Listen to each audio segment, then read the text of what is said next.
It was a chilly Friday evening in downtown Denver when Mark, a single dad of two, decided to take his kids out for pizza. What he didn't know was that a simple act of kindness that night would change his life forever. As he stood outside the restaurant waiting for their table, he noticed a woman in a wheelchair trying to get through the door. The hostess looked annoyed, whispering something to her coworker before blocking the entrance. Mark's stomach turned as he realized what was happening. The woman was being denied entry because of her wheelchair. Hey everyone, welcome to Kindness Action, where we share real stories that prove kindness still exists in the world. Life hadn't been easy since his wife passed away 3 years earlier. Balancing work, bills, and parenting left him exhausted most days.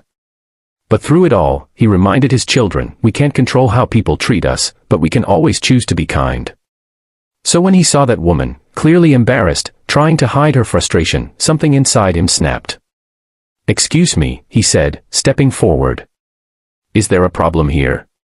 The hostess crossed her arms. "We're full. And we don't really have space for a wheelchair inside. It blocks the walkway." Mark's face tightened.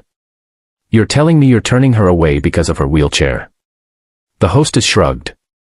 "It's just the policy." Mark took a deep breath, feeling his kids tug on his sleeve. He looked at the woman, who was staring down at her lap, her cheeks flushed with humiliation. Then he looked back at the hostess. "Well, if she can't eat here, then we're not eating here either." The restaurant went silent. A few customers turned their heads. The hostess frowned.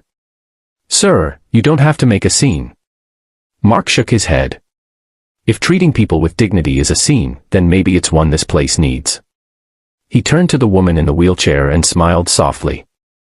"Would you like to join us somewhere else? There's a diner across the street that's got great food and open hearts." She hesitated, surprised, then smiled back. "I'd like that." They rolled across the street together, Mark, his 2 kids, and the woman.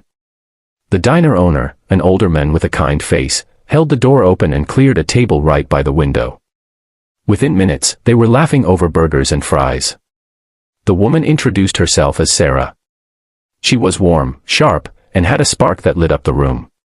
She shared how she'd been paralyzed 5 years earlier after a car accident but never let it define her. That night, though, the rejection had stung. "I just wanted to eat out for once," she said quietly.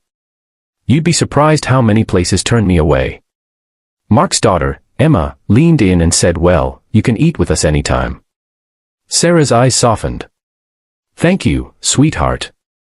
You have a kind heart." They spent nearly 2 hours together.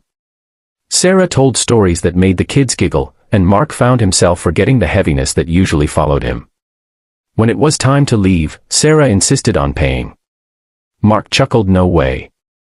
You're our guest tonight." Sarah smiled but didn't argue. They said goodbye, and Mark thought that was the end of it. 2 weeks later, a letter arrived at Mark's small apartment. Inside was a handwritten note and a check. His hands shook as he read it. "Dear Mark. That night, you reminded me that kindness still exists. You didn't know this, but I own a chain of restaurants across Colorado.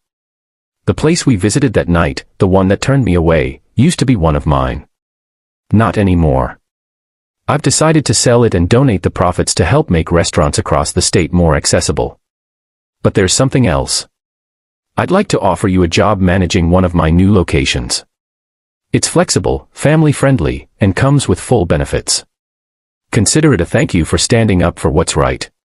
With gratitude, Sarah." Mark sank into a chair, overwhelmed. His kids ran over, asking what was wrong, and he just laughed through tears. "Nothing's wrong," he said. "Something wonderful just happened." A month later, Mark began his new job. The restaurant was bright, open, and welcoming to everyone, wheelchairs, strollers, and all. A framed photo hung near the entrance, a picture of Mark, his kids, and Sarah at that diner table, smiling together. Beneath it, a small plaque read, "Kindness is the true recipe for success." Customers often asked about the photo, and every time, Mark would share the story. Not for attention, but as a reminder, to his kids, his staff, and himself, that doing the right thing is never wasted. In a world that can feel cold and unfair, Mark's story reminds us that kindness isn't just about grand gestures, it's about courage. It's about seeing someone's pain and choosing to act, even when it's inconvenient. You never know whose life you might touch, or how that kindness might circle back to you. So, next time you see someone being treated unfairly, stand up. Offer a hand. Share a smile. Because kindness, like love, multiplies when it's shared. And all. A framed photo hung near the entrance, a picture of Mark, his kids, and Sarah at that diner table, smiling together. Beneath it, a small plaque read, "Kindness is the true recipe for success."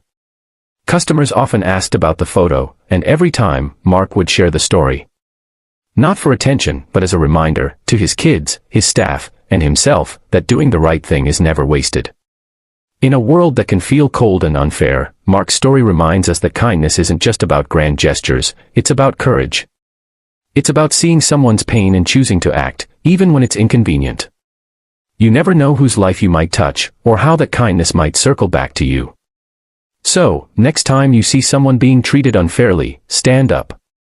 Offer a hand. Share a smile. Because kindness, like love, multiplies when it's shared.